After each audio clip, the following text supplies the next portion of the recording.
happening, my fellow reef builders? I'm Jake Adams, and I hope you're enjoying the steady stream of original content coming out of here from the studio. The studio is more of a mess than I've ever seen because I'm finishing up a lot of projects for phase one of the studio, including adding more electrical so we can actually install and build more tanks, and installing studio lighting so we can do a lot of cool stuff in the media lounge. But what I wanted to bring you along for today is a little cleanup of the token Nano Reef here at the Reef Builder Studio, because it's been about 3 months, maybe probably a little bit more, since I set this tank up pretty much instantly. And it has not had a water change. The only thing that's changed is it used to be over here in the workshop.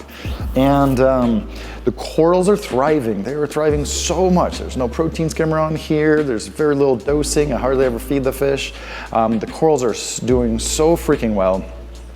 But it does have a couple challenges, you know, like it's growing a little bit of hair algae, a little bit of red slime, which is kind of cute just to have one kind of high nutrient probiotic reef tank. So it is time to finally give this tank a little makeover. And I've been wanting to do this for a while, but I wanted to show you the process of making over an aquarium a reef tank, or, you know, just making it shine more, cleaning it up, and just really diving in and seeing what this tank needs to continue to survive. So let's take a look at this Nano Reef before I clean it up, and then we'll take it from there. As you can see, overall, this reef tank is doing really, really good. It's got a minimum amount of filtration.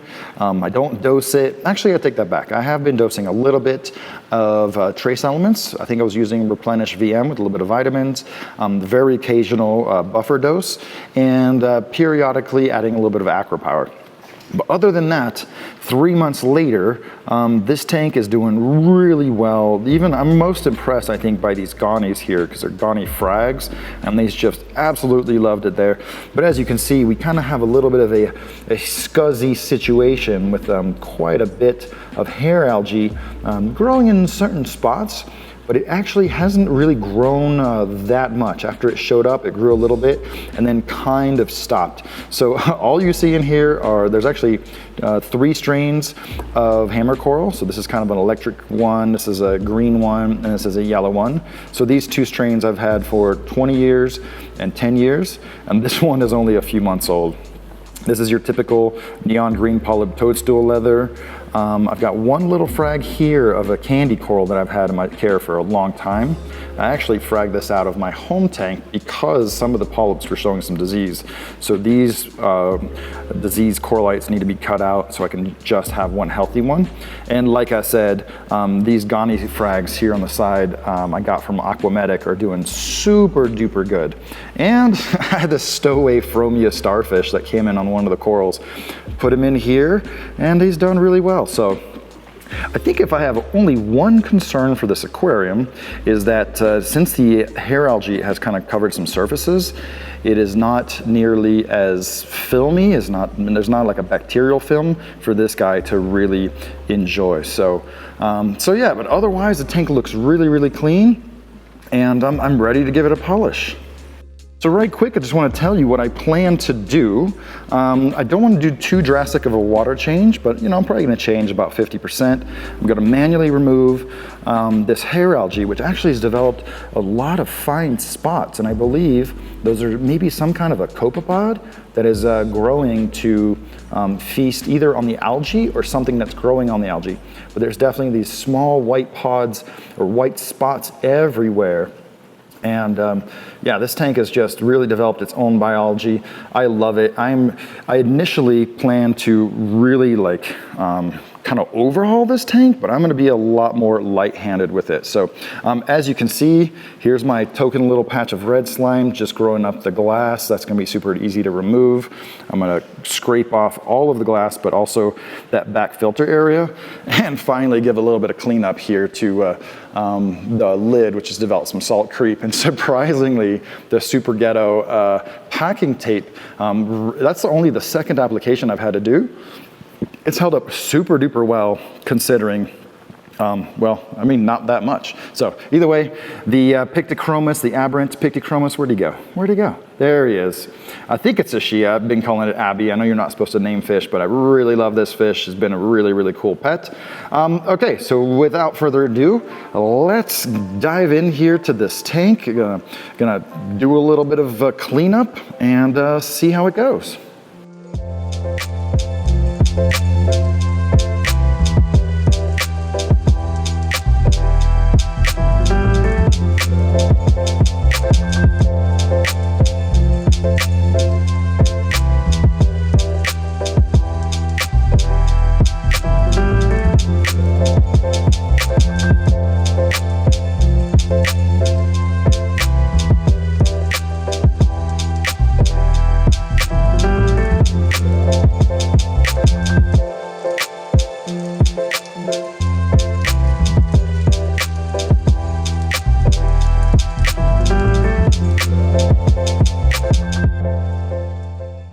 Alrighty, so I did an initial probe of how dirty this reef tank is. You know, it's kind of, I guess not that surprising how much funk builds up after 3 months of no water changes and really, really minimal filtration. There wasn't really that much in the filter sponge. I took the complete filter out so I could clean the tank better, have more access to the nooks and crannies, really give it a nice polish. And otherwise, I'm really actually kind of surprised at how little the corals are closing up as I'm working in the tank. I mean, they are so happy and comfortable. These gonnies, I actually literally had to poke one of these guys to get it to close up a little bit more so I could see the algae that it was covering. But you can see that these corals, man, they are super hardy, but there's a lot of funk. I'm gonna really have to get in there, get that red slime out. And to be honest, you know, like this is actually, for me, this is a pleasure. This is the kind of the fun part, the really satisfying part of making a reef tank better. It's just so rewarding to see something that's, you know, doing pretty good and thriving and just doing a couple little adjustments, doing a little makeover, a little tune-up, and making it better. So what I'm gonna do now is probably like siphon out some of the bigger pieces. Then I'm gonna let it settle, let it all settle down, and do like another siphon pass with just a really kind of a thin hose. And then I'll fill it back up and put it back together. So let's do that.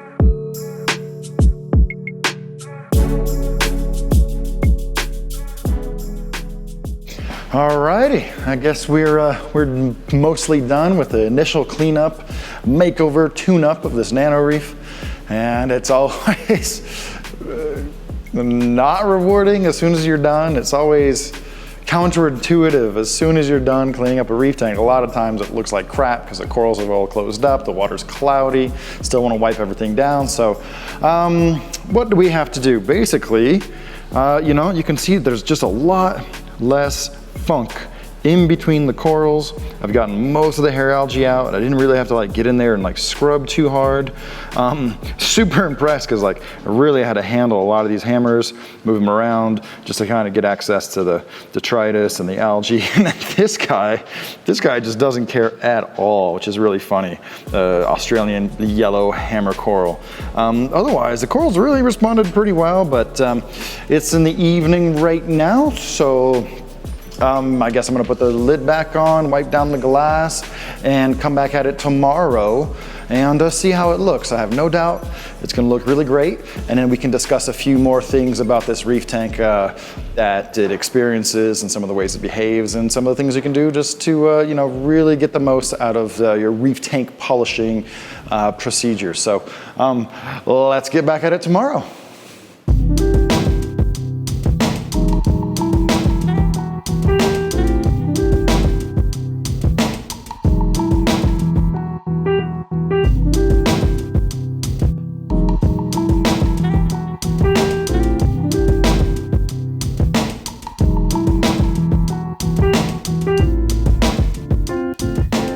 All right, so it's the next day, and as you can see, the Nano Reef tank is looking totally, absolutely fabulous.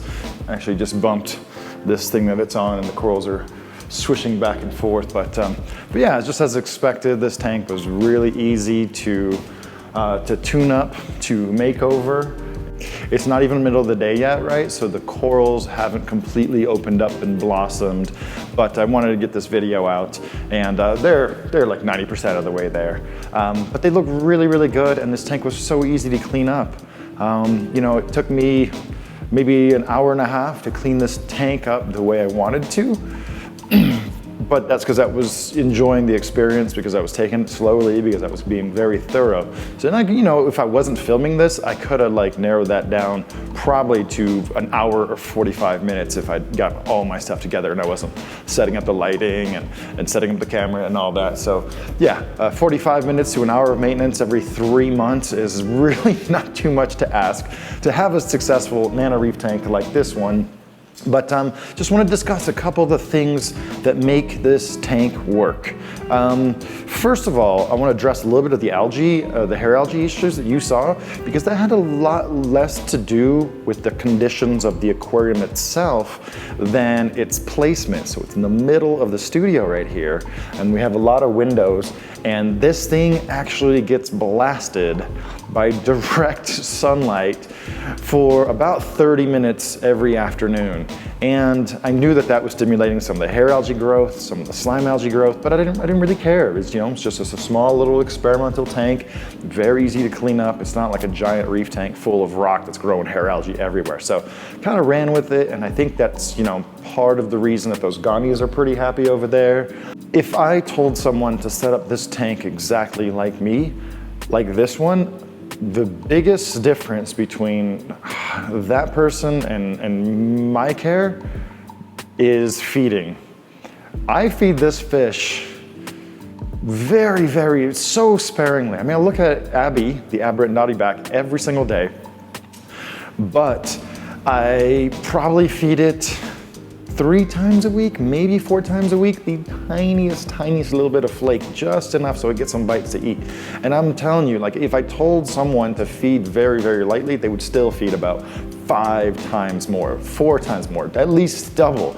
So this is the kind of nano tank that's really succeeds based on the limited nutrient input from the minimal feeding of the fish. I know it's so tempting to feed your fish every time you walk by. It's so tempting to give them a really tasty morsel of frozen food, but it's that discipline and that self-control of not feeding the fish, which really is what's carrying this entire ecosystem. It's just the limited nutrient input because there's virtually no nutrient export, which leads me to my next point.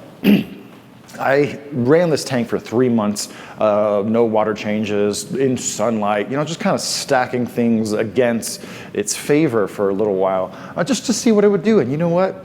This thing was resilient, it held up, and I didn't test anything except for temperature and salinity. Right? These are the 2 most fundamental things for a small tank like this. If it was a stony coral tank, we would start talking about pH, but this is an LPS coral tank, you know, with a little bit of soft coral. So having that pH is more critical for fast growing corals. And in here, I just want happy, healthy corals. So no testing. I was really tempted to sample a little bit of water to send off to ICP analysis to see how much the nitrates and phosphates might have gone up, to see how wax some of the trace elements might have become. But I knew there'd be wax, so I didn't even bother. I did a water change with really, really good water. And from here on out, this reef tank is probably gonna go 2 to 3 weeks after a water change. I'll add a small bag of carbon and organic absorption resin. And then 2 to 3 weeks after that, I'll just do a 75% water change with water from one of the established reef tanks. And that's it. So I don't have to test. It would take so much more time just to test a few values than it would to just change the water out with some good water. So no dosing except for a tiny bit of buffer, acro power, and replenish trace elements from Brightwell, because I really believe those 3 things are what really actually gets used up in a tank like this. And I think that's what's really, really helping those garnies to thrive, because there's no protein skimming here, so they get a lot of access to organics. All right, so one last thing is the water flow in this tank. It's such a small tank that I don't need a dedicated power head for it, right? The feed water coming here through the top, it's a very small amount of flow, but it's a high pressure, so it entrains more water with it. But the placement of that nozzle relative to the water level is really, really important. So right now the nozzle is like right underneath the surface, so it doesn't splash. But say, for example, I top it off even ½ an inch with fresh water. All of a sudden that nozzle is gonna be submerged and the water flow in here is gonna be so much more reduced. So in a tank like this, it's really, really important to pay attention to these small but important details. So the token Nano Reef tank here at the Reef Builder Studio has been an absolute joy. You know, I kind of pushed it to the limit and it has been very resilient, but that is because I, kind of know the boundaries of what this tank can do. And I'm doing it really, really easily with 1 fish, a dozen corals or so, and it's done really, really well.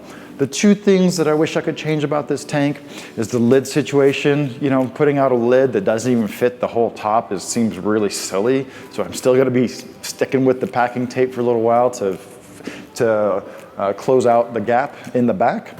And the light is interesting because it is perfectly matched for the size of the tank, for the depth of the tank, for the needs of basic corals, and the color is just good enough, right? It could have a little bit more royal blue, a little bit of UV, a little bit more pop in colors.